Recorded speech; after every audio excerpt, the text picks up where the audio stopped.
Neat ಲೀಕಾಸುರರ ವಿರುದ್ಧ ಕೇಂದ್ರ ಸರ್ಕಾರ ಸಮರ ಸಾರಿದೆ. ಒಬ್ರಲ್ಲ ಇಬ್ರಲ್ಲ 47 NTA ಅಧಿಕಾರಿಗಳನ್ನ ಎತ್ತಂಗಡಿ ಮಾಡಲಾಗಿದೆ. ಕೇಂದ್ರ ಶಿಕ್ಷಣ ಸಚಿವಾಲಯದಿಂದ ವಜಾಗೊಳಿಸಿ ಆದೇಶ ಹೊರಡಿಸಲಾಗಿದೆ. ಬರೋಬ್ಬರಿ 47 ಮಂದಿ ವಿರುದ್ಧ ಕಠಿಣ ಕ್ರಮವನ್ನು ಕೈಗೊಂಡಿದೆ ಕೇಂದ್ರ ಶಿಕ್ಷಣ ಸಚಿವಾಲಯ. ಪ್ರಶ್ನೆ ಪತ್ರಿಕೆ ರೆಡಿ ಮಾಡುವಂತಹ NTAಗೆ ಮೇಜರ್ ಸರ್ಜರಿಯಾಗಿದೆ.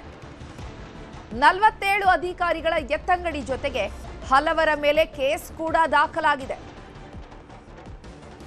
ಕೆಲ ಅಧಿಕಾರಿಗಳ ವಿರುದ್ಧ ಶಿಸ್ತು ಕ್ರಮಕ್ಕೂ ಕೂಡ ಸಕಲ ಸಿದ್ಧತೆ ಮಾಡಿಕೊಳ್ಳಲಾಗಿದೆ. ಪ್ರಶ್ನೆ ಪತ್ರಿಕೆ ರೆಡಿ ಮಾಡುವಂತಹ ನ್ಯಾಷನಲ್ ಟೆಸ್ಟಿಂಗ್ ಏಜೆನ್ಸಿಯಲ್ಲಿ ಮೇಜರ್ ಸರ್ಜರಿ ಆಗಿದೆ. ಒಂದಲ್ಲ ಎರಡಲ್ಲ, ಬರೋಬ್ಬರಿ 47 ಅಧಿಕಾರಿಗಳ ಎತ್ತಂಗಡಿಯಾಗಿದೆ. ಕೆಲವರ ವಿರುದ್ಧ ಶಿಸ್ತು ಕ್ರಮ ಕೈಗೊಳ್ಳಲಾಗಿದೆ, ಕೆಲವರನ್ನ ವಜಾಗೊಳಿಸಲಾಗಿದೆ.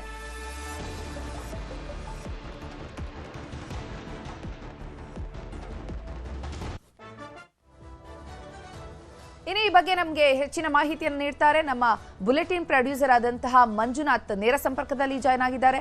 ಮಂಜುನಾಥ್, ಬರೋಬ್ಬರಿ 47 ಮಂದಿಯನ್ನ ಎತ್ತಂಗಡಿ ಮಾಡಿರುವಂತದ್ದು, ಅವರೆಲ್ಲ ಈ ನ್ಯಾಷನಲ್ ಟೆಸ್ಟಿಂಗ್ ಏಜೆನ್ಸಿಯಲ್ಲಿ ಯಾವ್ಯಾವ ಹುದ್ದೆಯಲ್ಲಿದ್ದವರು, ಏನೇನು ಕ್ರಮಗಳನ್ನ ಕೈಗೊಳ್ಳಲಾಗಿದೆ?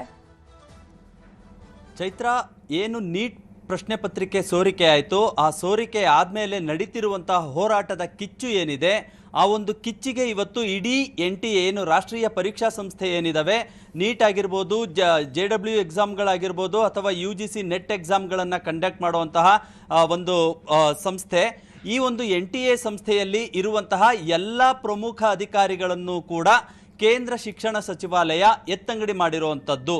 ಒಬ್ಬರಲ್ಲ ಇಬ್ಬರಲ್ಲ, ಒಟ್ಟು 47 ಜನ. ಅಂದರೆ NTA ಇರುವಂತಹ ಪ್ರಮುಖ ಅಧಿಕಾರಿಗಳು ಯಾರ್ಯಾರಿದ್ದಾರೆ, ಜೊತೆಗೆ ಸಿಬ್ಬಂದಿಗಳು ಯಾರ್ಯಾರಿದ್ದಾರೆ, ಈ ನೀಟ್ ಪ್ರಶ್ನೆ ಪತ್ರಿಕೆಯನ್ನು ತಯಾರಿಸುವಾಗ ಯಾರ್ಯಾರು ಇದರಲ್ಲಿ ಪ್ರಮುಖ ಪಾತ್ರವನ್ನು ವಹಿಸಿದ್ರು ಅಂಥ ಎಲ್ಲ ಅಧಿಕಾರಿಗಳನ್ನು ಕೂಡ ಬೇರೆ ಬೇರೆ ಕಡೆಗೆ ವರ್ಗಾವಣೆ ಮಾಡಿರುವಂಥದ್ದು.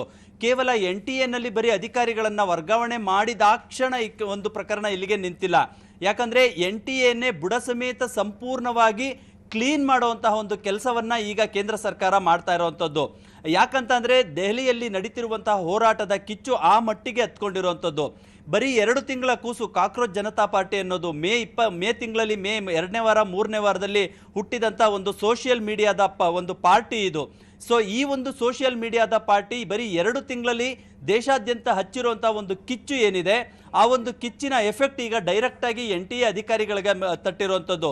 ಈಗ ಆಲ್ರೆಡಿ ನಿನ್ನೆ ರಾತ್ರಿನೇ ಕೂಡ NTA ಮುಖ್ಯ ಕಾರ್ಯದರ್ಶಿಯವರನ್ನು ಇಲಾಖೆಯಿಂದನೇ ವರ್ಗಾವಣೆ ಮಾಡಿ ಆ ಜಾಗಕ್ಕೆ ಬೇರೆಯವರನ್ನ ನೇಮಕನೂ ಕೂಡ ಮಾಡಿದರು.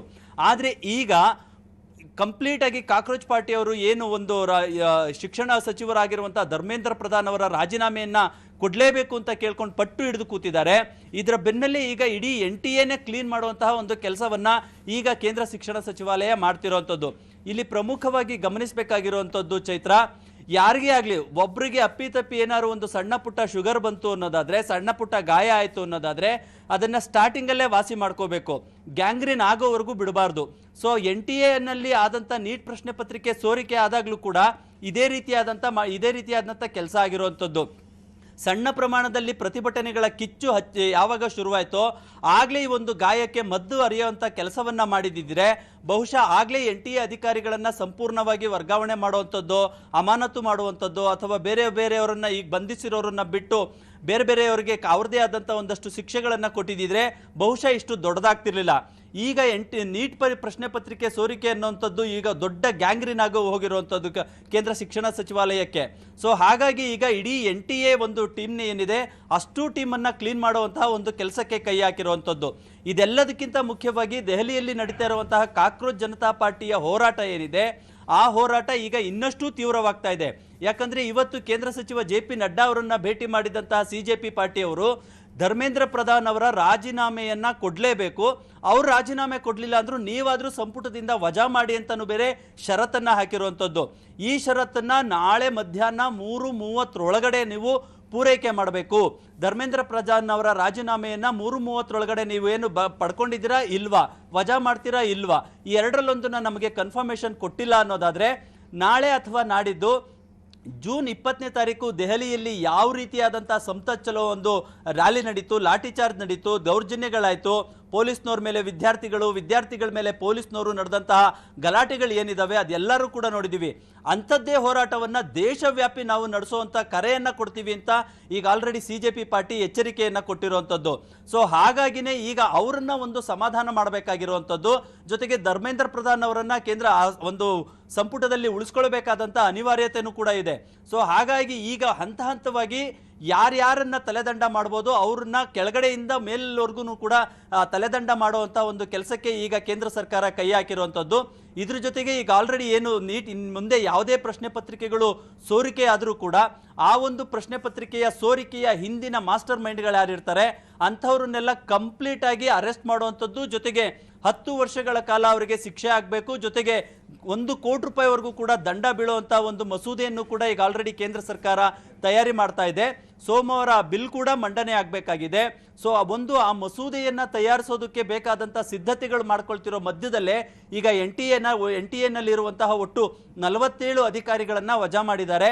ಅಷ್ಟೇ ಅಲ್ಲ, ಈ 47 ಅಧಿಕಾರಿಗಳಲ್ಲಿ ಒಂದು 7 ರಿಂದ 8 ಜನ ಅಧಿಕಾರಿಗಳ ತಲೆದಂಡ ಆಗುವಂಥ ಸಾಧ್ಯತೆಗಳು ಕೂಡ ಇದೆ. ಪರ್ಮನೆಂಟ್ ಆಗಿ ಅವರನ್ನ ಅಮಾನತು ಮಾಡೋದಕ್ಕೂ ಕೂಡ ಈಗ ಆಲ್ರೆಡಿ ಸಿದ್ಧತೆಗಳು ನಡೀತಾ ಇರುವಂಥದ್ದು. ಚೈತ್ರ, ಮಂಜುನಾಥ್, ಇನ್ನು 47 ಜನ NTA ಅಧಿಕಾರಿಗಳ ಮೇಲೆ ಕ್ರಮವನ್ನ ಕೈಗೊಂಡಿದೆ.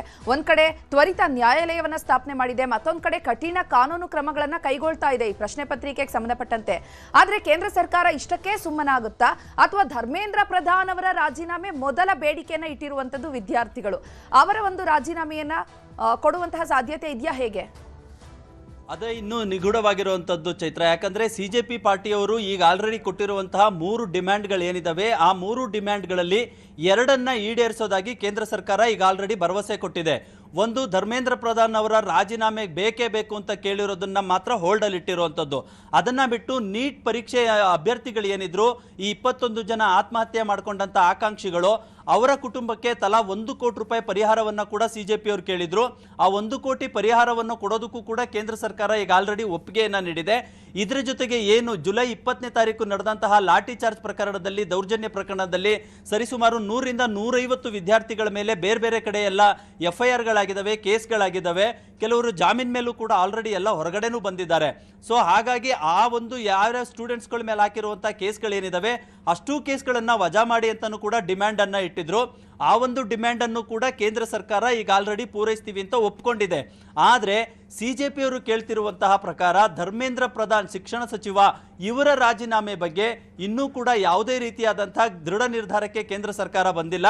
ಬಹುಶಃ ಈ ಒಂದು ರಾಜೀನಾಮೆ ಪರ್ವ ಏನಿದೆ ಪ್ರಧಾನ್ ಅವ್ರದ್ದು, ಆ ಒಂದು ರಾಜೀನಾಮೆ ನೀಡ್ತಾರಾ ಇಲ್ವಾ ಅನ್ನುವಂಥದ್ದು ನಾಳೆ ಮಧ್ಯಾಹ್ನ 3:30 ಅಥವಾ ನಾಳೆ ಸಂಜೆ ಮೇಲೆ ಎಲ್ಲಾನು ಕೂಡ ಅಧಿಕೃತವಾಗಿ ಗೊತ್ತಾಗುವಂಥದ್ದು. ಚೈತ್ರ, ಧನ್ಯವಾದ ಮಂಜುನಾಥ್ ತಮ್ಮೆಲ್ಲ ಮಾಹಿತಿಗಾಗಿ.